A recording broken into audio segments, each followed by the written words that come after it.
हम लोगों ने पैरेलैक्स मेथड में पढ़ा था उस स्टार का डिस्टेंस निकालना जो मिडिल डिस्टेंस पर है। Middle distance means less than 100 light years. More than 100 light years को हमने क्या माना था? फार ऑफ स्टार। और विद इन 100 लाइट ईयर्स का वो स्टार जिसका डिस्टेंस हमने मेजर किया था। ये क्या चीज थी? Parallax method. And the distance was very large distance. आज हम लोग पहले स्टडी करेंगे कि अगर बहुत छोटा डिस्टेंस हमने नापना है तो उसके लिए हम कौन सा इनडायरेक्ट मेथड लगाते हैं। Very small distance, indirect method. Very small distance में हम लोग डिस्टेंस मान सकते हैं diameter of a molecule. Diameter of a molecule बहुत छोटा डिस्टेंस होता है, इतना छोटा होता है कि वो हमको आंख से नहीं दिखता,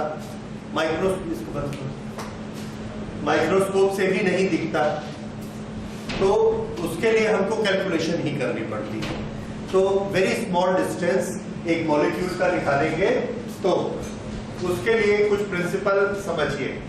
2-3 चीजें आपको उसमें समझनी है। एक ये कि अगर हमारे पास ये लिक्विड है और इस लिक्विड का कुछ वॉल्यूम है, और इसके बाद ये लिक्विड ऐसा फैला हुआ है, तो हमारे पास वॉल्यूम का फॉर्मूला क्या होगा? Length multiplied by weight multiplied by height. Length into weight को हम क्या कह सकते हैं? एरिया। Area into height. तो हमारे पास एक इक्वेशन है, volume is equal to area into height. अगर इसमें से हम हाइट को कैलकुलेट करना चाहें तो mathematically it is very easy. Height is equal to volume divided by area. तो ये एक चीज आप याद रख लीजिए, अगर हमको किसी लेयर की हाइट निकालनी है तो हाइट बहुत कम है, हम मेजर नहीं कर सकते, तो हम उसको कैलकुलेट कर सकते हैं। कैलकुलेट कैसे कर सकते हैं? अगर हमारे पास 2 क्वांटिटी मेजर की हुई होनी चाहिए। कौन सी 2 क्वांटिटीज? वॉल्यूम और एरिया। तो हम डिवाइड करेंगे तो क्या निकल जाएगा? हाइट। ये चीज याद रहेगी। दूसरी चीज, एक और प्रिंसिपल समझिए। हम वाटर की लेयर पर एक ड्रॉप गिराते हैं ऑयल की। ऑयल वाटर में सिंक नहीं होता, ऑयल हल्का होता है, उसके ऊपर तैरेगा। ओके, हमने ऑयल की ड्रॉप गिराई और ऑयल की ड्रॉप में बहुत सारे मॉलिक्यूल्स हैं। वो मॉलिक्यूल ऐसे हैं, इस तरह से, और इसकी कितनी लेयर्स हैं? तो आंसर है there are so many layers. इस तरह से ये बनता है। ये इतने ऐसे हमने ड्रॉप गिराई। अब अगर हम ये ड्रॉप गिराते हैं और इधर बहुत जगह है तो ये मॉलिक्यूल नीचे जाना चाहता है, ये वाटर उसको रोकता है। ठीक है, रुक गया क्योंकि ये इसके अंदर नहीं जा पाता, हल्का होता है, लाइटर होता है। ये वाला जो मॉलिक्यूल है और ये वाला मॉलिक्यूल है, ये भी नीचे आना चाहता है। अगर ये अपने वेट के कारण नीचे आना चाहता है तो ये दोनों मॉलिक्यूल रोकते हैं। अगर ये दोनों मॉलिक्यूल रोकते हैं तो क्या एक्शन होगा? तो इसका एक्शन देखिए इस तरह से होगा। ये बहुत सारे मॉलिक्यूल हमारे पास है, इतने सारे मॉलिक्यूल्स को हमने ये एक प्लेन सरफेस में रखा, ढेरी बनाकर मैं रखता हूं ऐसे।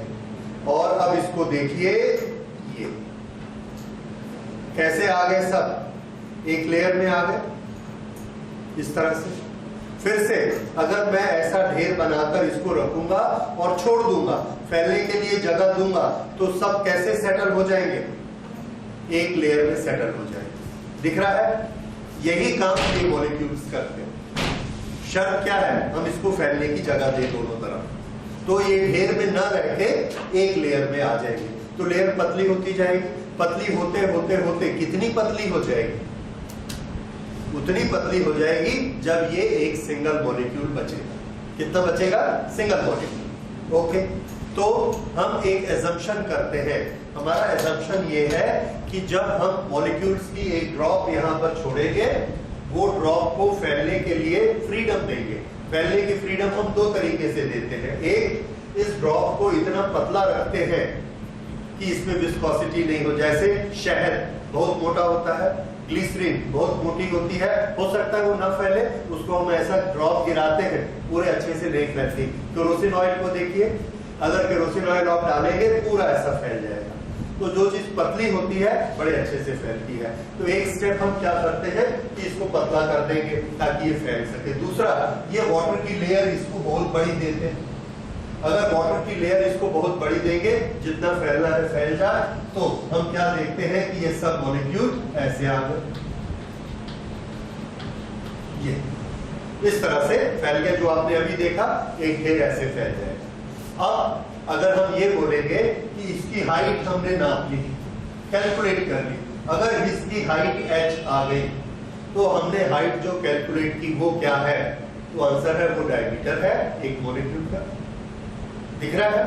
इसकी हाइट किसके बराबर हो जाएगी?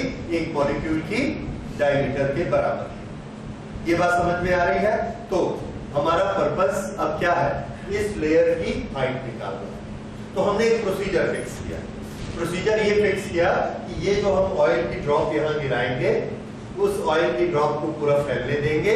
पहले से हम इसका वॉल्यूम नाप कर रख लेंगे, वॉल्यूम नाप कर ही उसमें डालेंगे, तो हमको क्या पता लग जाएगा? इसका वॉल्यूम हमने नाप लिया।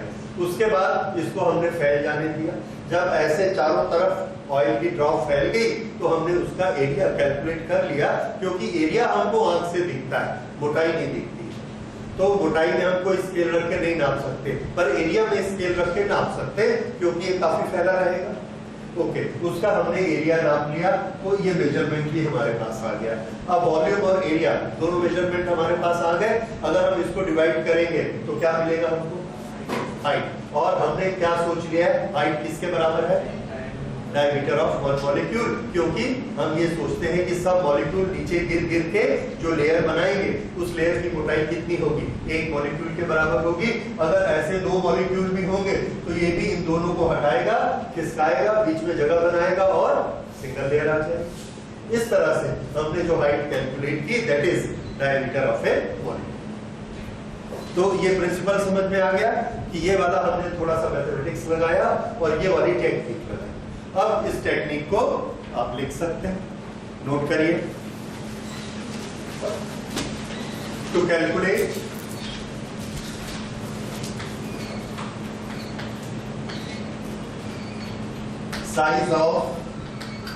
Size means diameter, size of a molecule of oilic acid। Oleic acid एक ऑयल होता है, काफी बड़ा मॉलिक्यूल होता है इसका, तो हम जानबूझ के बड़ा मॉलिक्यूल चुनते हैं ताकि कुछ तो हमारा मेजरमेंट आए और उसको पानी में घुलना नहीं चाहिए। ओके, तो अब इसमें हम ऑपरेशन शुरू करते हैं। नेक्स्ट लिखिए, 1 cubic centimeter of oilic acid, 1 cubic centimeter of oilic acid is dissolved in alcohol,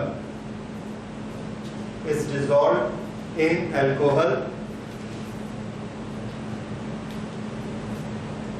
to make it 20 cubic centimeter, to make it 20 cubic centimeter।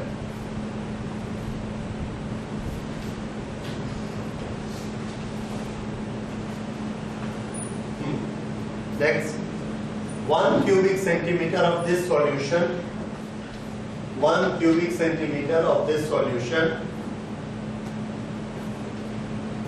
is taken up, is taken and dissolved in alcohol, dissolved in alcohol to make it 20 cc again,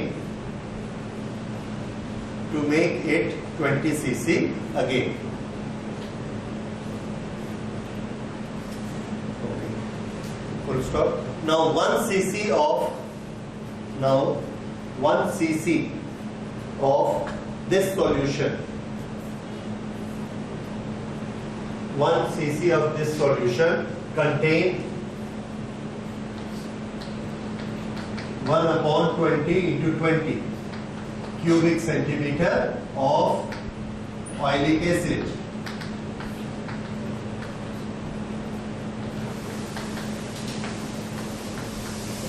1 cc of this solution contains 1/20 into 20। ये बात समझ में आई? 20 का 1 centimetre लिया तो उसमें concentration कितना होगा? 1 पार्ट, बाकी तो अल्कोहल है, तो 1/20 उसमें। फिर उसका 1 सीसी लेके उसको भी 20 गुना बड़ा कर दिया। उस सॉल्यूशन का जो 1 सीसी है वो कितना ऑयलिक एसिड कंटेन करेगा? तो 1/20 पहले हो चुका था, एक बार 120 और हो गया, तो अब उसमें 1 CC of this solution contains 1/20 into 20 CC of oil. ये सबको समझ में आ गया? ओके, नेक्स्ट लिखिए।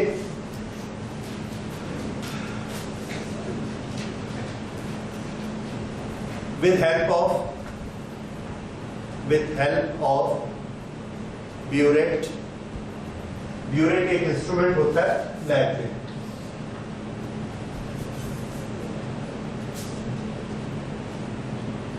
ये, और इसमें वॉल्यूम के निशान होते हैं सीसी। ये सपोज 10, 14, 15, 16, ओके। इसमें हमने ये सॉल्यूशन को भरा और इसके नीचे इस टैप को खोला। टैप को खोलने से ये इसके कॉर्नर से ड्रॉप्स नीचे गिरती हैं। इस ड्रॉप्स को हमने काउंट करना शुरू किया। 1, 2, 3, 4, 5, 6, 7, 8, 9, 10 ड्रॉप गिरने हैं। ऊपर से इसको देख रहे हैं।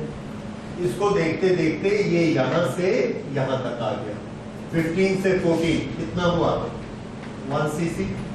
और हमने ड्रॉप कितनी गिराई है? 10। काउंट कर ली हमने 10। तो एक ड्रॉप का वॉल्यूम बताइए।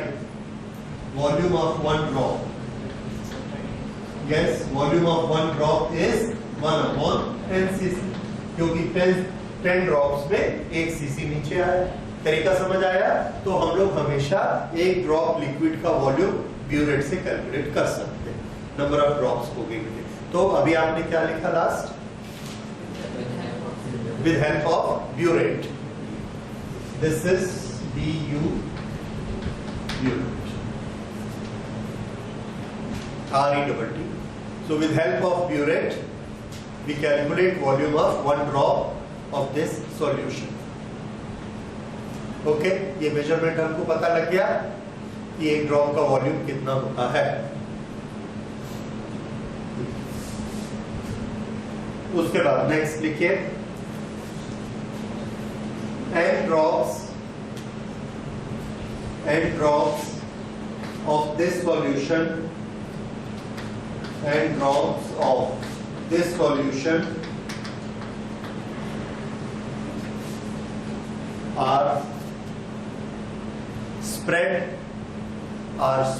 on a water surface,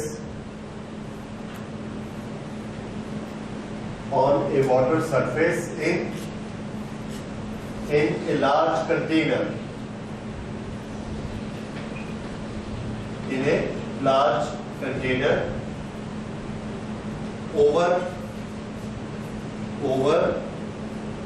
spread of lycopodium powder.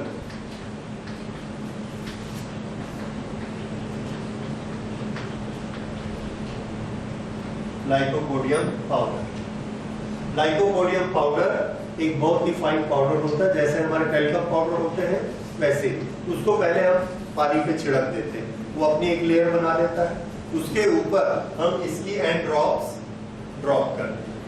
तो ये ड्रॉप जाकर क्या करेगी? वहां पर पानी के अंदर तो डूब नहीं पाएंगी, तो ऊपर में ऐसे फैलते जाती हैं और जैसा पहले बताया फैलकर एक सिंगल लेयर बनाती है। ओके, तो नेक्स्ट लिखिए, the solution of oilic acid spreads on the surface and takes up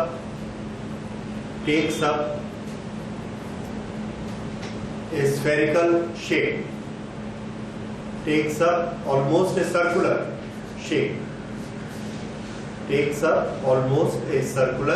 shape,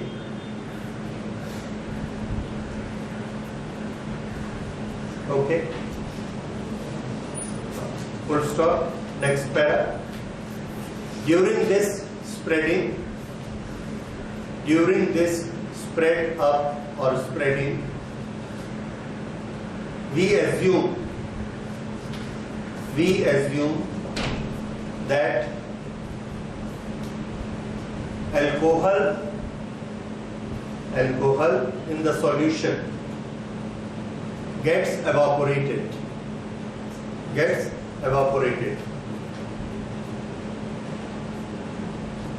and what remain in the surface, what remain in the layer is only oil. What remain in the layer is only oil. Okay, ये एक बहुत पुरानी technique है। जैसे हम लोग जो do spray करते हैं या सेंट स्प्रे करते हैं, उसमें अल्कोहल मिक्स है या कोई भी ऐसी चीज मिक्स है, जैसे ही वो बॉडी में टच होती है तो उसका जिसमें सॉल्वेंट है, अल्कोहल या कोई दूसरा मटेरियल, वो तुरंत यहाँ से हीट होके एवोपरेट हो जाता है और जो ऑयल है, जो एसेंस है, सेंट है या जो भी है, वो बॉडी में रह जाता है। यही चीज इसमें भी हो रही है। इसमें अल्कोहल है, जैसे ही हम पानी के ऊपर डालते हैं तो उसमें अल्कोहल एवोपरेट हो जाती है एयर में, और बाकी क्या बचेगा? ऑयलिक एसिड बचेगा। ठीक है, तो जो लेयर हमारी बन रही है उसमें डाउट नहीं होना चाहिए कि वो लेयर ऑयलिक एसिड की है कि उसमें अल्कोहल भी है। तो अल्कोहल उसमें नहीं है, तो किसकी लेयर रह गई? वो ऑयलिक एसिड की लेयर रह गई। ओके, नेक्स्ट लिखिए। Now area of this layer, area of this layer is measured. Area of this layer is measured by either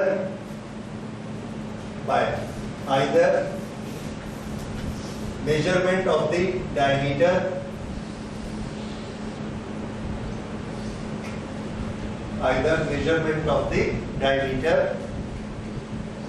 of oil patch,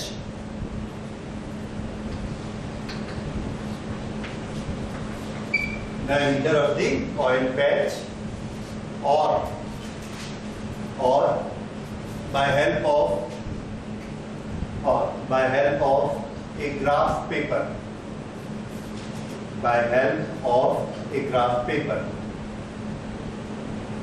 उससे हम इसका एरिया निकाल देंगे। ग्राफ पेपर से और इससे एरिया कैसे निकालना?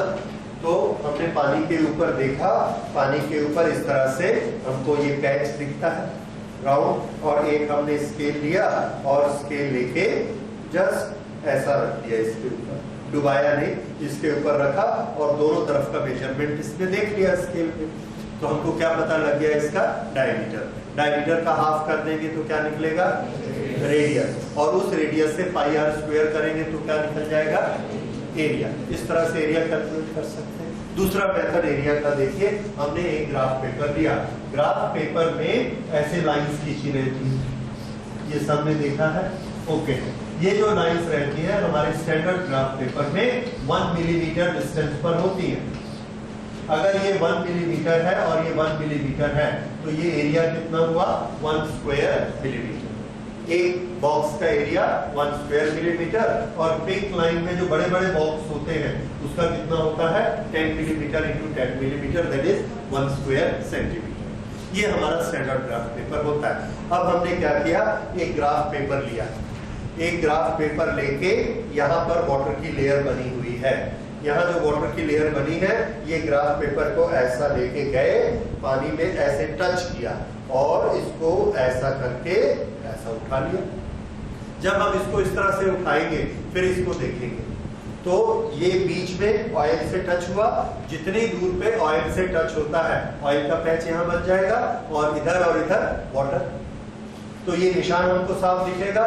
जब ये निशान हमको दिखेगा ग्राफ पेपर में तो हम उसको काउंट कर लेंगे, ये कितने डब्बे उसमें आ गए उसको काउंट कर लेंगे। हर स्क्वायर का एरिया हमको मालूम है, बहुत आसान है। अगर इसको हमने टोटल काउंट किया और ये 123 स्क्वायर्स आए, 123 स्क्वायर का मतलब कितना एरिया हो गया? 123 मिलीमीटर स्क्वायर, क्योंकि एक स्क्वायर 1 मिलीमीटर स्क्वायर होता है। इस तरह से हम उस लिक्विड का एरिया निकाल देते हैं ग्राफ पेपर से। ओके, नेक्स्ट लिखे। नाउ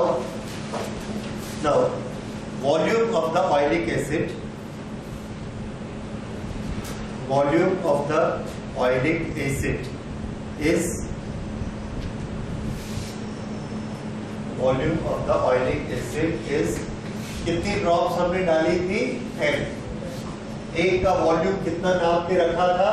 v, ब्यूरेट की हेल्प से v, तो टोटल वॉल्यूम कितना था? n into v। और एक सीसी में, एक सीसी सॉल्यूशन में कितना ऑयलिक एसिड होता है? 1/400, 1/20 इंटू 20 एक सीसी में होता है।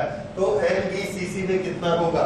NV multiplied by 1/20 into 20।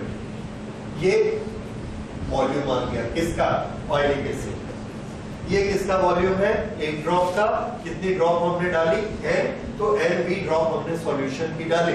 उस सॉल्यूशन में अल्कोहल भी था, तो उसमें ऑयल कितना होता है? 1/400। तो उसमें ऑयल कितना मिला हमको? NV/400। ये उसमें एक्चुअल ऑयल का वॉल्यूम था।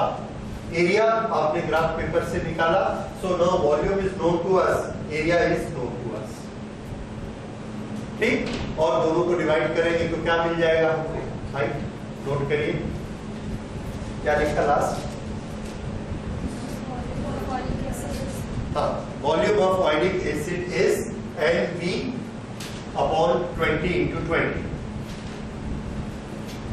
NV20 into 20।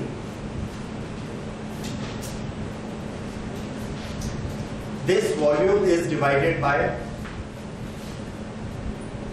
this volume is divided by area of the oil patch, divided by area of the oil patch. Full stop. This gives height of the oil layer. This gives height of the oil layer, and we assume that